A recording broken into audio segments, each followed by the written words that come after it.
Hello, I'm Jerry Baggett, author of In the Blink of an Eye, my latest thriller. I'm going to read excerpts from the book. I hope you'll stick with it. Navy Lieutenant Commander Dick McGowin felt the plane spiral toward the sea.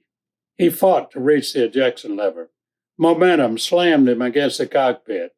Hanging in his chute at 9,000 feet, he oriented himself with the coastline, an island he knew to be Catalina, a favorite getaway for generations of Southern Californians. Not much beach, no rental cottages, only die-hard boaters and fishermen this side of the island. He could see a sunbather burning fat on the deck of a small sailboat, taking advantage of the late afternoon sun. The good Lord loves me after all, he thought. Oh, well, it could have been a hell of a lot worse. He could have punched out of an F-18 Super Hornet at much higher speed instead of the overused, under-maintained jet trainer that he checked out for his flight from NAS Miramar to conference at Edwards. All electrical systems went dark with an engine shutdown. Not his first episode after 10 years of flying high-performance fighter aircraft. Dick managed to drag himself into the small raft from the ejection package, his left arm in a severe pain. He thought he might have a fracture near the shoulder. He shaded his eyes with his hand to stare at the rough terrain. Oh, yeah, close to the Cat Harbor, near the rugged and isolated west end of the island. He had dived and fished the area as a young man with his father. He knew he'd be able to walk across the island to Isthmus Cove for assistance. He simply locate a telephone and call in his position. A light prevailing wind had helped him avoid the rough water and jagged rocks of the shoreline. He saw only a few boats moored in the small harbor. He managed to guide the boat into the calm water with one arm. Wind and tide carried him in that right direction, against an occupied boat. His effort wasn't unnoticed by the person lying on deck holding a book.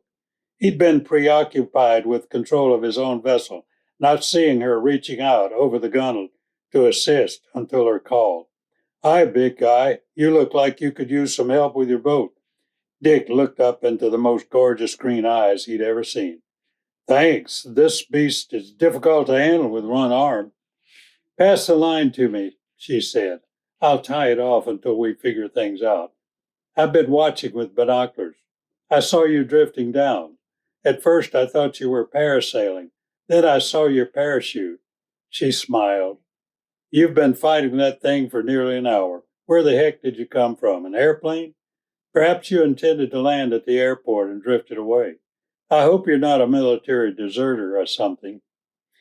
He laughed and wiped sweat from his brow with the sleeve of his good arm.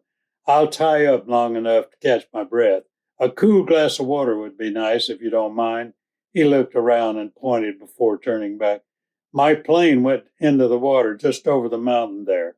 I'm not surprised no one saw the splash, no smoke or fire. I thought I'd never make it around the point into calmer water. My name's Samantha. Call me Sam. What's wrong with your arm? Got careless on my bailout. Perhaps a fracture up near the shoulder. Could you direct me to a telephone and medical assistance?